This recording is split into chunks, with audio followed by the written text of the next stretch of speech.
Hello everyone, welcome back to my channel. आज की video में हम लोग टेस्ट नंबर 14 कवर करेंगे। बाकी के 13 टेस्ट जो हैं उनकी वीडियोस डल चुकी हैं। जो प्लेलिस्ट है उसका लिंक वीडियो को डिस्क्रिप्शन बॉक्स में मिल जाएगा। तो वो इम्पोर्टेंट टेस्ट है। सारे ही क्वेश्चंस की क्वालिटी काफ़ी अच्छी है, तो आप लोगों ने देख लेना, जो कि यूपीपीसीएस एंड आरओ की प्रीलिम्स के एग्ज़ाम में काफ़ी ज़्यादा जो है हेल्प करेंगे आपकी। ठीक है, स्टार्ट करते हैं। फर्स्ट क्वेश्चन है, रामसर समझौते में भारत को कब सदस्यता प्राप्त हुई थी? इंडिया की जो है सदस्यता की बात हो रही है। ठीक है, तो 1982 में, यानी कि option number B is correct. ठीक है, 2 फरवरी 1971 में ईरान के शहर रामसर में कैस्पियन सागर के तट पर आर्द्रभूमि पर एक अभिसमय को अपनाया गया था। यह समझौता 1975 में 1975 में पूरी तरह प्रभावी हुआ था। इसमें भारत को 1982 में सदस्यता प्राप्त हुई थी। इसका जो है 2 डेट है जो कि इम्पोर्टेंट है। इसमें यह सबमिट हुआ था, यानी कि उसको अपनाया गया था पूरे तरीके से, और ये इफ़ेक्ट में कब आया था? तो 1975 में। ठीक है, इंडिया को मेंबरशिप मिली थी 1982 में। नेक्स्ट है, निम्नलिखित कथनों पर विचार कीजिए। घड़ियालों की ज़्यादातर संख्या भारत में चंबल नदी में पाई जाती है। सेकंड है, व्हेल शार्क भारत के साथ साथ पूरे विश्व की सबसे बड़ी मछली है।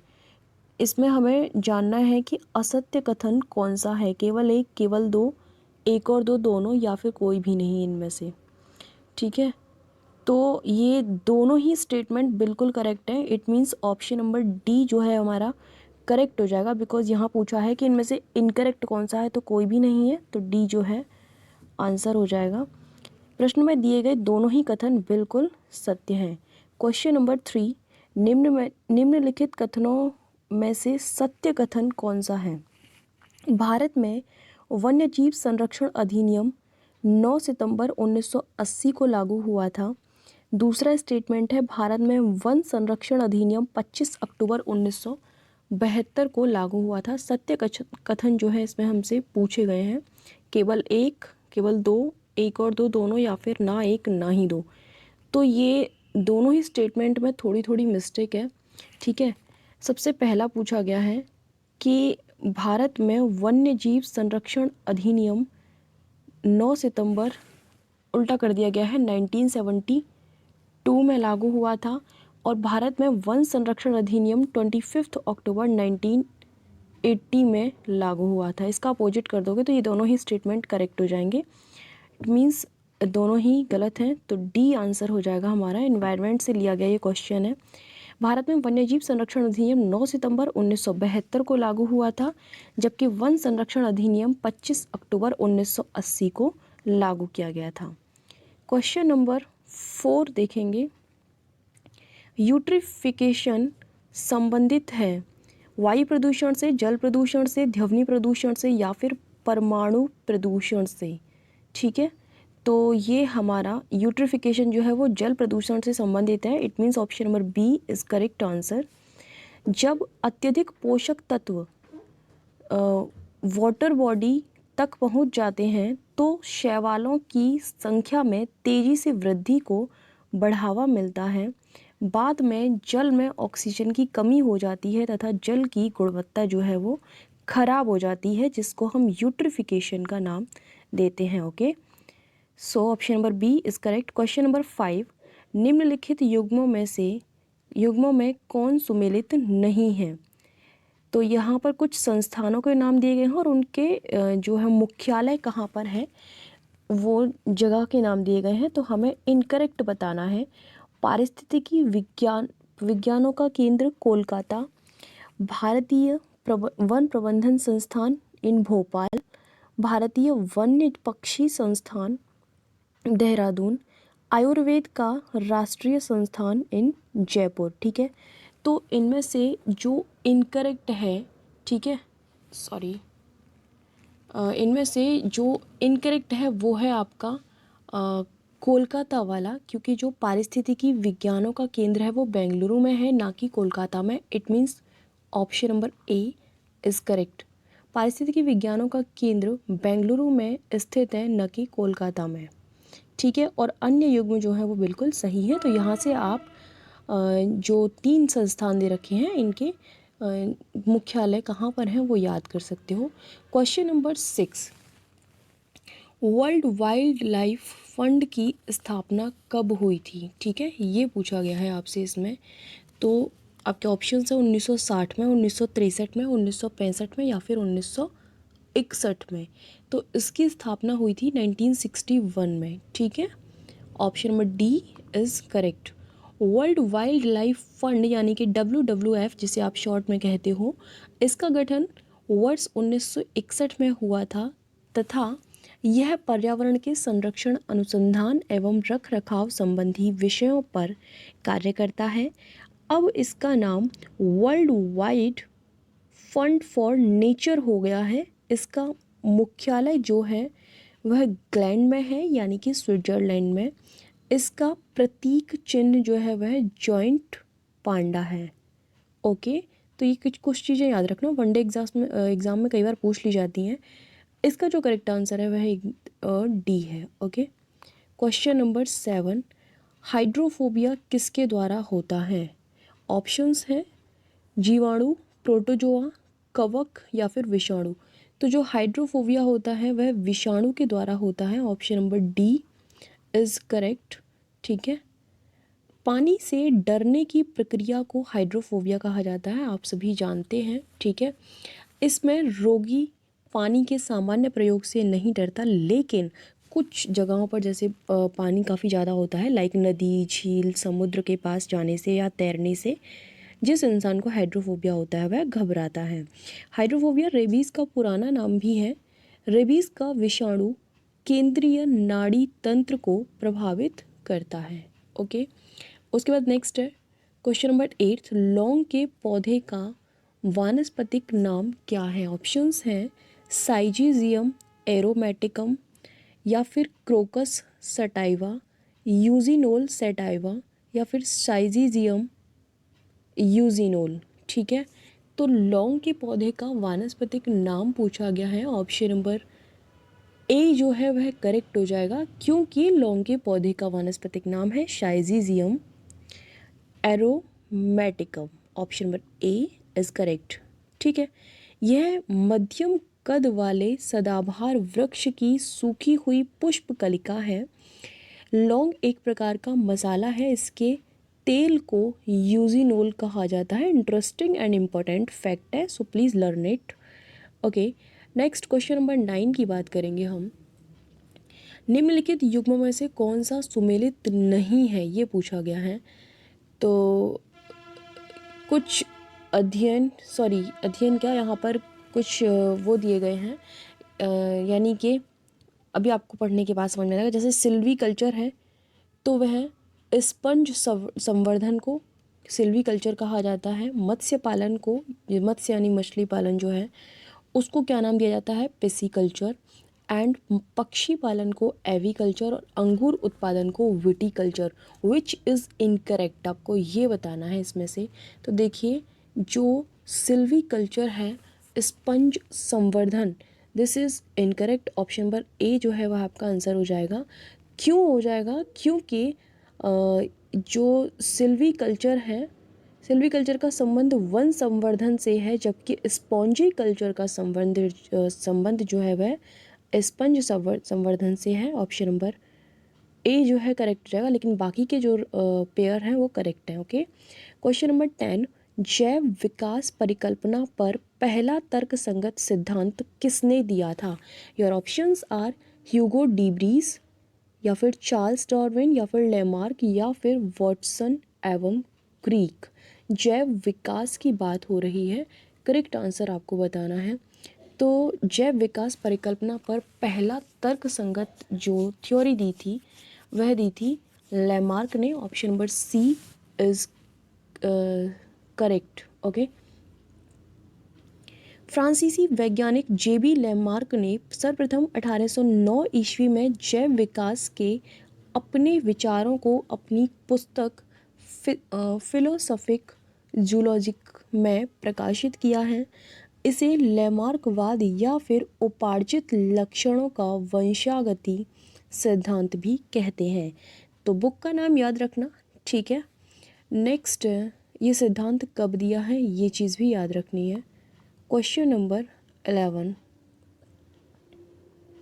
निम्नलिखित युग्मों में से कौन सा सही सुमेलित नहीं है? Your options are niacin pellagra, vitamin D सूखा रोग एंड विटामिन के बंध्यापन, और थायमीन बेरी, यानी कि इनकी कमी से ये रोग हो जाते हैं। ऐसा कुछ यहाँ पर आपको मिलाने के लिए दिया गया है। इसमें से आपको इनकरेक्ट जो है पेयर चूज़ करना है, ठीक है। तो देखिए, जो विटामिन के है उसकी कमी से बंध्यापन नहीं होता है, बल्कि रक्त का थक्का या फिर ऐसे कुछ बीमारियां विटामिन के की कमी से होती हैं। इट मीन्स सी आंसर हमारा हो जाएगा, जो कि इनकरेक्ट है। बात करें अगर बंध्यापन की, तो विटामिन ई की कमी से होता है ये, राइट, यस।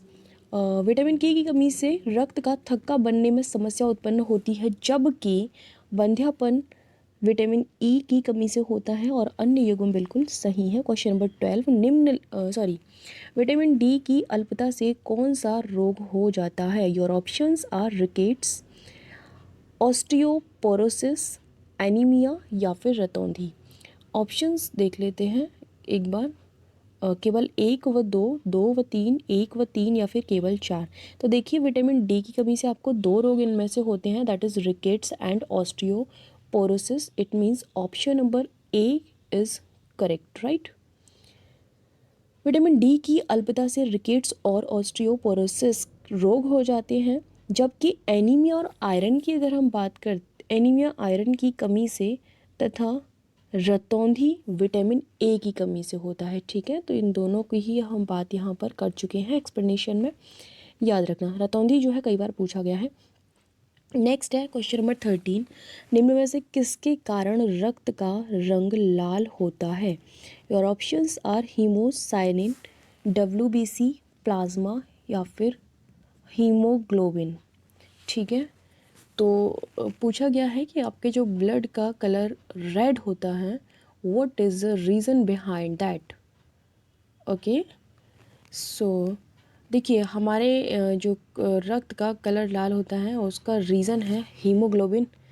आई होप आपको पता होगा। Option number D is correct.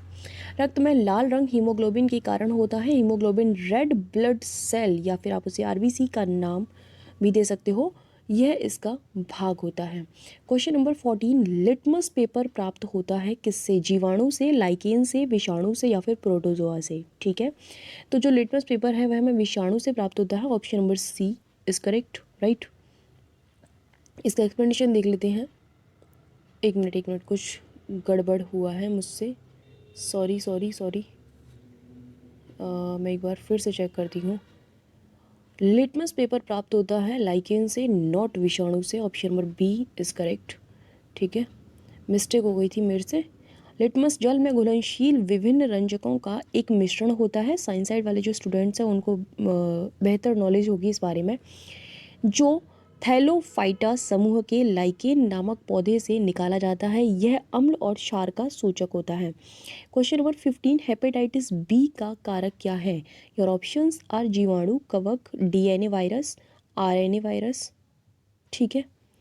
Hepatitis B का कारक पूछा गया है, तो ठीक है, वो है आपका DNA virus. Option number C is correct. Hepatitis B का कारक डीएनए वायरस होता है। यह एक वायरल संक्रमण है जो कि लीवर की बीमारी का कारण बन सकता है। क्वेश्चन नंबर 16, हरित क्रांति शब्द का प्रयोग सर्वप्रथम किस वैज्ञानिक ने किया था? Your options are Norman Borlaug, doctor M S. Swaminathan, doctor William Gaud या फिर वर्गीस कुरियन। क्वेश्चन पूछा गया है हरित क्रांति का शब्द का जो यूज़ किया था वो सबसे पहले किसने किया था, ठीक है। तो देखिए, जो हरित क्रांति जो वर्ड है उसका यूज़ विलियम गॉड ने किया था। Option number C is correct. Agriculture से लिया गया है ये प्रश्न आपका। हरित क्रांति शब्द का सर्वप्रथम प्रयोग अमेरिकी कृषि वैज्ञानिक डॉक्टर विलियम गॉड ने 1968 में किया था। भारत में हरित क्रांति की शुरुआत 1966 या फिर 67 के समथिंग हुई थी। इसका श्रेय किसको जाता है? नोबेल पुरस्कार विजेता प्रोफेसर नॉर्मन बोरलॉग को जाता है, लेकिन भारत में एम.एस. स्वामीनाथन को इसका जनक माना जाता है। सो प्लीज़ इसमें कंफ्यूज मत होना, चारों ही ऑप्शंस इसलिए मैंने ऐसे दिए थे 1 2 3 4, जिसमें आपको थोड़ा सा कन्फ्यूज़न क्रिएट हो, तो इन चीज़ों को क्लियर कर लेना कि किसने क्या किया था। ठीक है, क्वेश्चन नंबर 17 की बात करते हैं हम।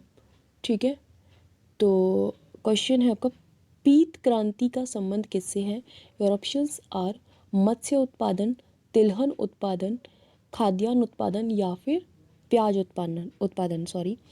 तो जाहिर सी बात है, तिलहन उत्पादन का जो संबंध है उसको पीत क्रांति के नाम से जाना जाता है। ठीक है, ओके।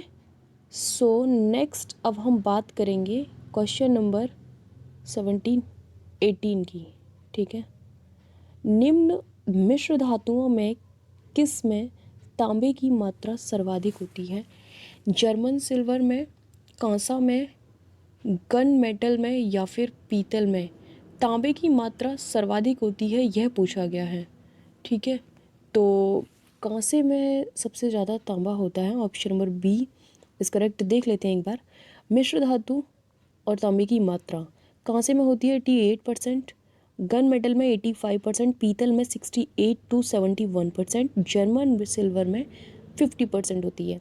क्वेश्चन नंबर 19, हवाओं की ऊर्जा होती है केवल स्थितिज, केवल वैद्युत, उपरोक्त दोनों या फिर उपरोक्त में से कोई नहीं?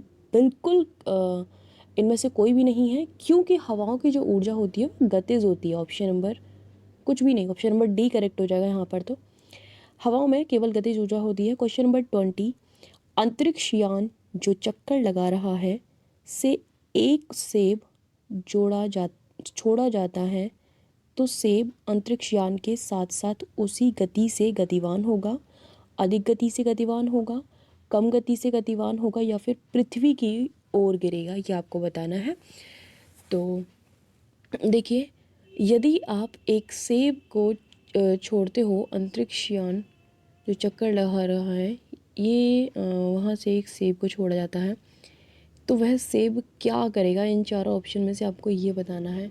तो देखिए, अंतरिक्ष यान के साथ साथ उसकी गति से गतिवान होगा वह सेब, यानी कि option number A is correct. अंतरिक्ष में गुरुत्वाकर्षण के अभाव में सेब अंतरिक्ष यान के साथ साथ उसी के गति में गतिवान होगा। क्वेश्चन नंबर 21, निम्नलिखित में से किसने न्यूटन के पूर्व ही बता दिया था कि सभी वस्तुएं पृथ्वी की ओर गुरुत्वाकर्षित होती हैं? ठीक है, तो कौन थे वो जिन्होंने इसको पहले ही बता दिया था गुरुत्वाकर्षण के विषय में थोड़ी सी? वो थे आपके Brahmagupta. Option number D is correct. Okay, Brahmagupta गुप्तोत्तरकालीन गणितज्ञ एवं खगोल शास्त्री थे। इन्होंने सर्वप्रथम बताया था कि पृथ्वी सभी वस्तुओं को अपनी ओर आकर्षित करती है। क्वेश्चन नंबर 22, निम्न कथनों में से सत्य कौन सा है? गुरुत्व केंद्र वह बिंदु है जहां वस्तु का संपूर्ण द्रव्यमान संकेंद्रित होता है। सेकंड स्टेटमेंट है, गुरुत्वाकर्षण के सार्वभौमिक नियम का प्रतिपादन न्यूटन ने किया था। सत्य कथन बताना है, केवल एक, केवल दो, एक व दो, ना एक और ना ही दो। ठीक है, तो देखिए, ये आपके जो दोनों ही स्टेटमेंट है ना, बिल्कुल करेक्ट है। It means option number C is correct. Okay, next है, एथिल अल्कोहल में निम्न को मिलाकर पीने के अयोग्य बनाया जाता है। ओके, एथिल अल्कोहल में इनमें से क्या मिलाया जाए कि वो पीने के अयोग्य बन जाता है? ओके, ऑप्शंस हैं नेप्थलीन, एसिटिक अम्ल, पोटेशियम साइनाइड, मीथेनॉल एवं पेरिनीड।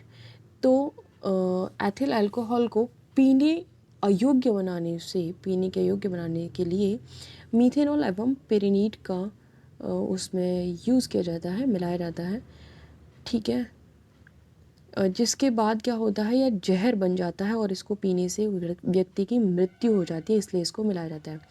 क्वेश्चन नंबर 24, निम्न पदार्थों में से कौन सा खाने की वस्तुओं के परिरक्षण में प्रयोग होता है? Sodium benzoate, potassium chloride, sodium chloride, citric acid. ठीक है, खाने की वस्तुओं में परिरक्षण में प्रयोग होता है वह आपका sodium benzoate. Option number A is correct. Sodium benzoate का प्रयोग खाद्य परिरक्षण में होता है। यह बेंजोइक अम्ल का सोडियम लवण होता है। क्वेश्चन नंबर 25 को देख लेते हैं। किशन गंगा किसकी सहायक नदी है? कृष्णा की, गोदावरी की, झेलम की या फिर गंगा की? सारी ही सहायक नदियाँ आपको याद होनी चाहिए क्योंकि मैं सारी ही नदियों की वीडियोस डाल चुकी हूँ।